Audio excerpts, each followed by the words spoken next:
তো এই ফ্র্যাকশনের যে যোগ এবং বিয়োগগুলো দেখতে পাচ্ছ, এগুলো দেখে মনে হবে যে এইগুলো এত সহজগুলো কি জন্য দেওয়া আছে।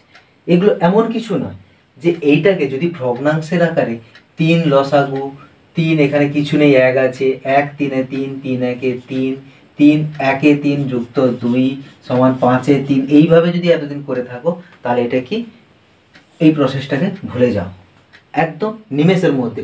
কোন প্রসেসের ক্ষেত্রে? যদি 1 যুক্ত সামথিং থাকে, এই শুরুতে যেন 1 থাকে, এইরকম ধরনের যদি ফ্র্যাকশানে যোগ বা বিয়োগ থাকে, এত কিছু করতে হবে না, জাস্ট সিম্পলি 4 1 4 এখানে যোগ না বিয়োগ আছে এটা শুধু খেয়াল রাখবো। যোগ থাকলে যোগ হবে, বিয়োগ থাকলে বিয়োগ হবে। কীরকম?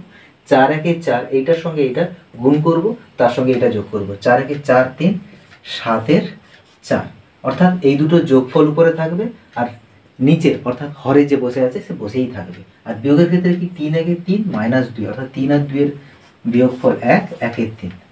ক্লিয়ার? আরেকটা দেখি, 4 আর 3 এর বিয়োগফল উপরে থাকবে আর 4টা নিচে বসে যাবে, 7টা নিচে বসে যাবে, 7 আর 5 এর বিয়োগফল 2 উপরে বসে যাবে।